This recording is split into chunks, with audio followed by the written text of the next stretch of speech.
Karen pensait avoir trouvé la cible parfaite, mon fils aveugle et handicapé de 16 ans. Neil était de nouveau seul, assis tranquillement dans le parc du quartier, avec son chien d'assistance, César, son fidèle berger allemand qui ne le quittait jamais. Mon garçon avait déjà fait face à plus de défis dans la vie que la plupart des hommes adultes. Il voulait seulement exister en paix, mais Karen, elle, a vu une opportunité. Elle pensait que Neil était faible, qu'il était impuissant, qu'il était à elle de le briser pour le tourmenter jusqu'à ce qu'il n'ait plus d'autre choix que de quitter le quartier pour de bon. Après tout, qui allait l'arrêter ? Pendant que je travaillais de longues heures hors de la ville, faisant tout ce que je pouvais pour subvenir aux besoins de ma famille, Karen s'était donné pour mission personnelle d'intimider mon fils jusqu'à ce qu'il se soumette, se moquant de lui, le rabaissant, le faisant se sentir si indésirable qu'il en serait parti tout seul. Et elle s'en serait tirée. Si elle n'avait pas fait une erreur fatale. Elle pensait que César n'était qu'un animal de compagnie. Mais au moment où elle a donné un coup de pied au chien d'assistance de mon fils, souriant alors que son laquais de la HOA l'encourageait, elle n'avait aucune idée qu'elle venait de se frotter au mauvais chien. Parce que César, il n'était pas n'importe quel chien d'assistance, il était un ancien K9, un protecteur de terrain, qui ne tolérait pas les brutes. Et ce qui s'est passé ensuite a transformé une petite dispute de quartier en quelque chose de bien plus dangereux. Voici ce qui s'est passé, le soleil du matin a baigné notre parc communautaire d'une lumière dorée, peignant une illusion de paix sur notre soi-disant prestigieux quartier. Les familles se promenaient le long des allées pavées, discutant autour d'un café, pendant que les enfants hurlaient de rire sur l'aire de jeu. C'était le genre de matinée qui aurait dû être paisible, mais pour mon fils de 16 ans, Neil, ce n'était qu'un autre jour à essayer d'exister dans un endroit qui ne le voulait pas. Il était assis sur un banc en bois près de la fontaine du parc, ses doigts traçant légèrement la surface de son thermos, écoutant le doux bouillonnement de l'eau. À côté de lui se tenait César, son chien d'assistance, un berger allemand musclé et imposant, inébranlable dans sa posture, ses yeux bruns perçants scrutant constamment la zone avec la précision d'un guerrier. Pour la plupart, César n'était qu'un chien, mais quiconque le regardait vraiment, qui remarquait la façon dont il se déplaçait, la façon dont il tenait sa position, la façon dont ses yeux bruns perçants surveillaient son environnement avec une autorité tranquille, saurait qu'il n'était pas un chien ordinaire. César n'était pas n'importe quel chien d'assistance. Il était un ancien de l'unité K9, formé à l'art de la protection, à lire le danger avant qu'il ne frappe, à défendre ceux qui ne pouvaient pas riposter. Maintenant qu'il était à la retraite, César avait consacré sa vie à protéger Neil, en offrant non seulement des conseils, mais aussi un lien émotionnel que mon fils chérissait profondément. César était le gardien de Neil, non seulement en le guidant à travers un monde qui refusait de l'accueillir, mais en le protégeant de ceux qui le voyaient comme faible. Et dans ce quartier, la faiblesse était une cible. Mon fils Neil n'a jamais eu sa chance équitable dans la vie. Dès sa naissance, la vie lui avait déjà volé 2 choses. La première était sa mère. Neil n'a jamais senti ses bras autour de lui, n'a jamais entendu sa voix lui chanter des berceuses, n'a jamais connu la chaleur de la femme qu'il avait aimée avant même qu'il existe, parce qu'elle est morte en le mettant au monde.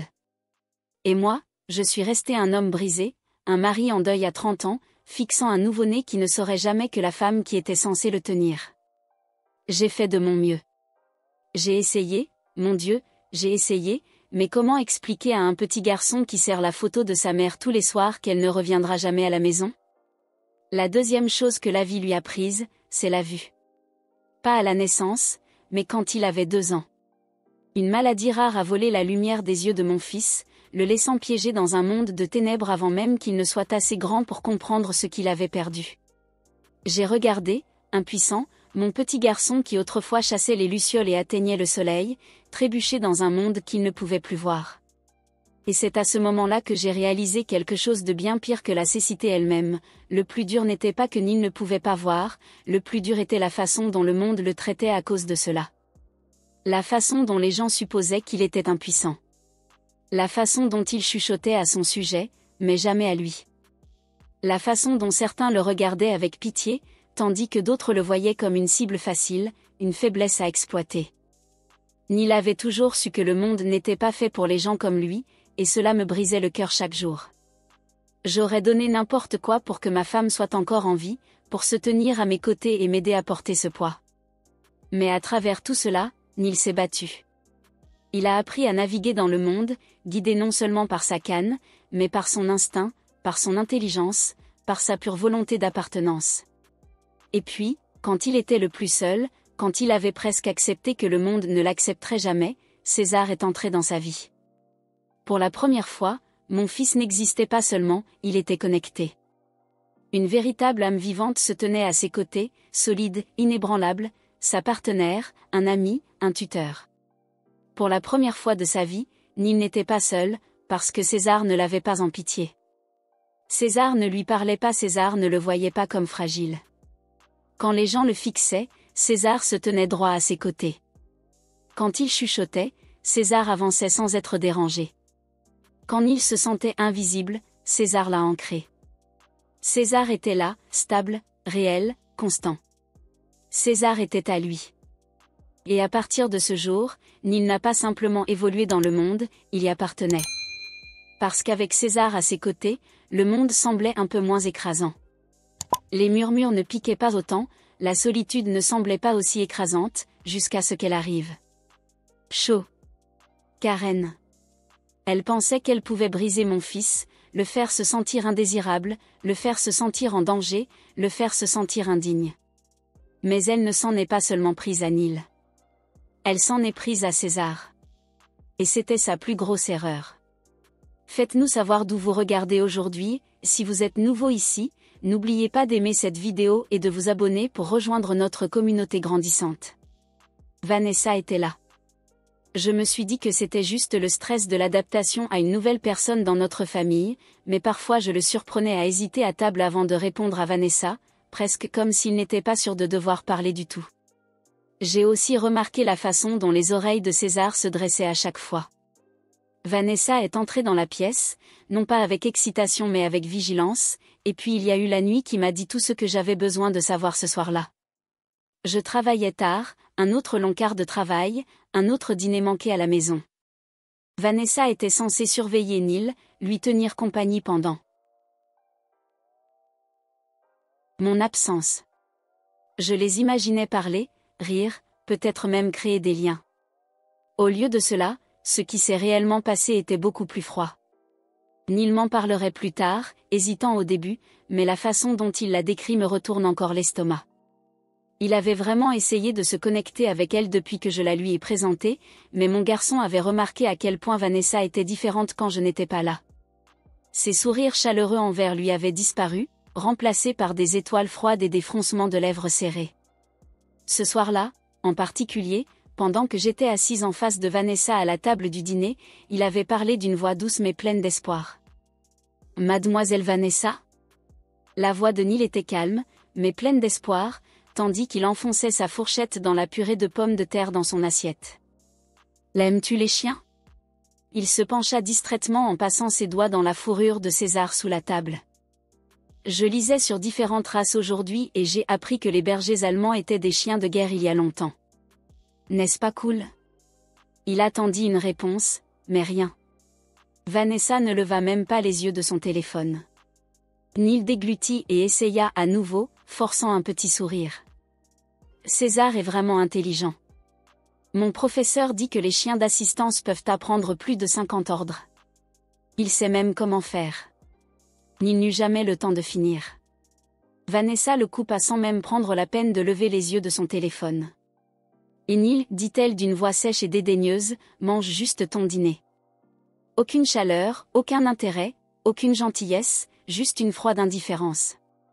Détaché, comme s'il était un fardeau au lieu de l'enfant dont elle était censée s'occuper. Neil sentit les mots mourir dans sa gorge. Ses doigts restèrent immobiles contre la fourrure de César. Il hocha légèrement la tête, bien qu'elle ne le regardât pas. Elle ne l'avait jamais fait. Neil se recroquevilla sur sa chaise, son appétit disparut, poussant sa nourriture dans son assiette. César, sentant son malaise, pressa son nez contre le genou de Neil en silence, rassurant. Neil resta figé sur sa chaise, en attendant, espérant qu'elle le reconnaîtrait enfin. Après ce qui lui sembla une éternité, Vanessa soupira lourdement, posa son téléphone et le regarda une seconde.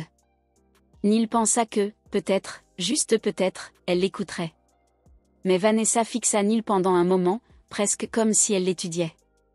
Ses yeux scintillaient de quelque chose, pas de colère, pas de frustration, mais quelque chose de plus froid, de dégoût. Puis, Vanessa laissa échapper un léger rire, secouant la tête comme si Neil était une corvée, elle ne pouvait pas s'en soucier. Dieu, est-ce que tu arrêtes jamais de parler? Ce n'est pas comme si tu avais quelque chose d'important à dire. Elle reprit son téléphone, faisant défiler sans le regarder. Pas étonnant que ton père travaille toujours. Il a probablement besoin d'une pause pour ne pas t'écouter. Le silence qui suivit était étouffant, parce que c'est dans ce silence que Neil comprit exactement où il en était avec Vanessa. Il n'était pas de la famille, il n'était pas important, il était juste un inconvénient. Et le pire, c'est que je ne l'avais toujours pas vu. Pas encore. Et c'était parce que, quand j'étais à la maison, Vanessa était une personne différente. Elle souriait, posait des questions à Neil sur l'école et riait même à ses blagues, comme si elle avait été la parfaite belle-mère depuis le début. Elle lui ébouriffait les cheveux affectueusement, le poussait du coude quand il disait quelque chose de drôle et complimentait même César, bien qu'il ait à peine reconnu le chien auparavant. Pour quiconque regardait, on aurait dit une famille recomposée heureuse, mais Neil la voyait à travers elle, parce que derrière la chaleur dans sa voix, derrière la légèreté dans son rire, il y avait quelque chose de forcé, quelque chose de répété. Son sourire n'atteignait jamais vraiment ses yeux. Son rire semblait trop pratiqué. Sa gentillesse n'était que du spectacle, et Neil le savait. Mais moi, j'étais aveuglée par l'amour. Pour la première fois depuis des années, je me sentais heureuse, vraiment, vraiment heureuse. J'avais passé tant de temps à travailler, à m'inquiéter, à me demander si j'en faisais assez pour mon fils, si je le laissais tomber, si j'étais la raison pour laquelle il était seul, s'il méritait mieux qu'un père toujours absent. Et soudain, j'avais Vanessa, une femme belle, intelligente et gentille, quelqu'un qui riait à mes mauvaises blagues et qui dansait avec moi dans la cuisine quand je pensais que personne ne regardait. Elle relançait notre maison, et je me suis convaincue que Neil devait le ressentir. Aussi, j'en étais tellement sûre que je le disais à voix haute, comme si le prononcer le rendait réel. « N'est-ce pas Vanessa, merveilleuse ?» demandai-je à Neil en souriant comme un idiot. « Nous avons tellement de chance de l'avoir dans nos vies, n'est-ce pas, mon pote ?» Neil hochait toujours la tête, il souriait toujours, il disait toujours exactement ce que je voulais entendre. Mais je n'ai jamais remarqué la façon dont son sourire n'atteignait jamais tout à fait son visage, ou la façon dont sa prise se resserrait autour de la laisse de César, ou la façon dont sa voix semblait un peu trop forcée. Parce que je ne voulais pas le remarquer, je ne voulais pas croire que mon bonheur était venu au prix de mon fils. Mais la vérité, c'est que Neil n'était pas heureux, Neil n'était pas en sécurité. Et bientôt, je serais forcée de le voir. Les semaines se transformaient en mois, et le masque de Vanessa commença à glisser. Au début, c'était de petites choses subtiles, des choses qui, pour un étranger, auraient pu sembler inoffensives, mais pour Neil, c'était une lente et délibérée érosion de lui. Elle soupirait lourdement quand il renversait accidentellement quelque chose, marmonnant dans sa barbe en nettoyant. « Tu es si difficile parfois, Neil. » Ou quand il lui montrait fièrement une note parfaite à un examen, rayonnant d'excitation, elle haussait à peine les yeux de son téléphone. « C'est gentil, ma chérie, mais tu sais qu'il y a toujours place à l'amélioration. » Chaque commentaire, chaque remarque dédaigneuse était une petite coupure, et au fil du temps, elle l'enseignait à blanc. Neil a commencé à changer. Il a arrêté de parler autant à table, a arrêté de me montrer ses devoirs, a arrêté de s'asseoir dans le salon avec moi comme avant. Au lieu de cela, il a passé de plus en plus de temps enfermé dans sa chambre, juste lui et César, sa seule source de réconfort. Je l'ai mis sur le compte des sautes d'humeur adolescentes. Je me suis dit qu'il s'adaptait juste à notre nouvelle famille. Je n'avais pas réalisé qu'il ne s'adaptait pas du tout. Il se retirait parce que le seul endroit qui était censé le mettre en sécurité, sa propre maison, était devenu l'endroit le plus solitaire du monde, et je ne l'avais pas encore vu. Parce que j'avais demandé Vanessa en mariage, et l'incident qui a tout changé s'est produit 4 mois avant notre mariage prévu. Un samedi après-midi tranquille, je suis sortie faire des courses, laissant Neil et Vanessa seuls à la maison. Je n'y ai pas prêté attention, comme toujours. J'ai supposé qu'ils allaient bien, peut-être même qu'ils avaient noué des liens pendant mon absence. Je n'avais aucune idée que Pelle y eut un long silence, puis finalement un murmure. « Ok papa, je n'ai pas vu la façon dont les lèvres de mon fils tremblaient alors qu'il se tournait pour partir. Je n'ai pas vu la façon dont César se serrait plus près de Neil, comme s'il sentait son chagrin. J'ai juste regardé mon fils s'éloigner, croyant que tout irait bien. Léi, je l'ai appelé, ma voix s'adoucissant. Neil s'est arrêté sur le pas de la porte. Je t'aime, gamin, j'ai souri. Nous allons tous. Ça ira, tu verras. Il hocha la tête une fois, puis disparut dans le couloir. Et en y repensant, c'était le moment où j'aurais dû savoir, c'était le moment où je l'avais laissé tomber, parce que mon fils venait de me supplier de voir la vérité et j'avais fermé les yeux lorsque Neil avait fermé la porte derrière lui. Une vague de désespoir l'a submergé. Il avait rassemblé tout son courage pour me dire la vérité et je ne l'ai pas cru cette nuit-là. Quelque chose a changé chez mon fils. Il a arrêté de parler de Vanessa, a arrêté de demander de l'aide, a arrêté de me contacter. Au lieu de cela, il s'est retiré davantage en lui-même. Son rire est devenu rare, sa voix plus faible, sa présence dans la maison de plus en plus petite, comme s'il essayait de prendre moins de place. Au dîner, il s'asseyait silencieusement, poussant sa nourriture dans son assiette, hochant la tête quand Vanessa parlait, faisant semblant, toujours en faisant semblant que tout allait bien. Mais j'étais trop prise dans le tourbillon des préparatifs du mariage pour remarquer, trop absorbée par mon propre bonheur pour voir ce qui se passait juste devant moi. Je me suis convaincue que Neil traversait juste une phase. Je n'ai jamais pris le temps de me demander pourquoi mon fils brillant, vif et résilient, disparaissait sous mes yeux. Et c'est ça, c'était mon plus grand échec de tous, parce que je ne croyais pas Neil. Vanessa avait gagné, alors Neil avait arrêté de se battre. Et comme personne ne se dressait sur son chemin, Vanessa est devenue plus audacieuse. Les insultes qui étaient chuchotées sont devenues plus vives, la froideur qui était subtile est devenue indéniable. Elle dirigeait la maison avec une cruauté silencieuse, souriant devant moi mais démolissant Neil à la seconde où j'avais le dos tourné. Et Neil? Il l'a pris, parce que pouvait-il faire d'autre? Un après-midi, Neil marchait dans le couloir, César trottant loyalement à ses côtés. Le soleil filtrait à travers les fenêtres, projetant des taches de lumière chaude sur le sol, mais le monde de Neil restait le même que toujours, sombre. Il était en route vers la cuisine, espérant prendre quelque chose de petit à manger avant de retourner dans sa chambre, mais il entendit alors la voix de Vanessa. Elle n'était pas seule, et cette fois elle n'était pas au téléphone. Quelqu'un d'autre était dans la maison. Neil se figea. L'estomac lui disait de continuer à marcher, mais quelque chose dans le rire léger et insouciant lui retourna l'estomac. Puis il entendit une autre voix, une voix qu'il reconnut, Karen, du quartier Achois. Je ne sais pas comment tu fais pour supporter ça. La voix de Karen était aiguë, teintée de dégoût. Jouer la mère de l'enfant de quelqu'un d'autre. Je ne pouvais pas supporter de ne pas en parler quand c'est un rejet aveugle et inutile, et ce vilain cabot qui ruine ta maison. Neil raidit son souffle. Karen continua, d'un ton de plus en plus méchant. Honnêtement, Vanessa, j'aurais perdu la tête maintenant. Tu as été bien trop patiente. Si c'était ma maison, je les aurais jetées toutes les deux au bord du trottoir. Neil agrippa si fort le harnais de César que ses jointures en eurent mal. Vanessa rit doucement. Ce n'est pas idéal, admit-elle en soupirant. Mais tu sais comment c'est. Je ne me suis pas inscrite pour être babysitter. Il fait partie du package, n'est-ce pas? Tu dois prendre le bon avec le mauvais. Si je veux son père, David, je dois gérer ses bagages. L'estomac de Neil se tordit lorsqu'il réalisa que ces femmes parlaient de lui. Des bagages, c'est ce qu'il était pour Vanessa. Pas une personne, pas un fils, pas même un garçon. Les sentiments ne sont que des bagages. Karen se moqua. Si tu veux un sein, je te dis que si c'était moi, j'aurais déjà envoyé le gamin en pensionnat. Je m'en fiche qu'il soit aussi aveugle qu'une chauve-souris. Neil déglutit difficilement, l'estomac noué.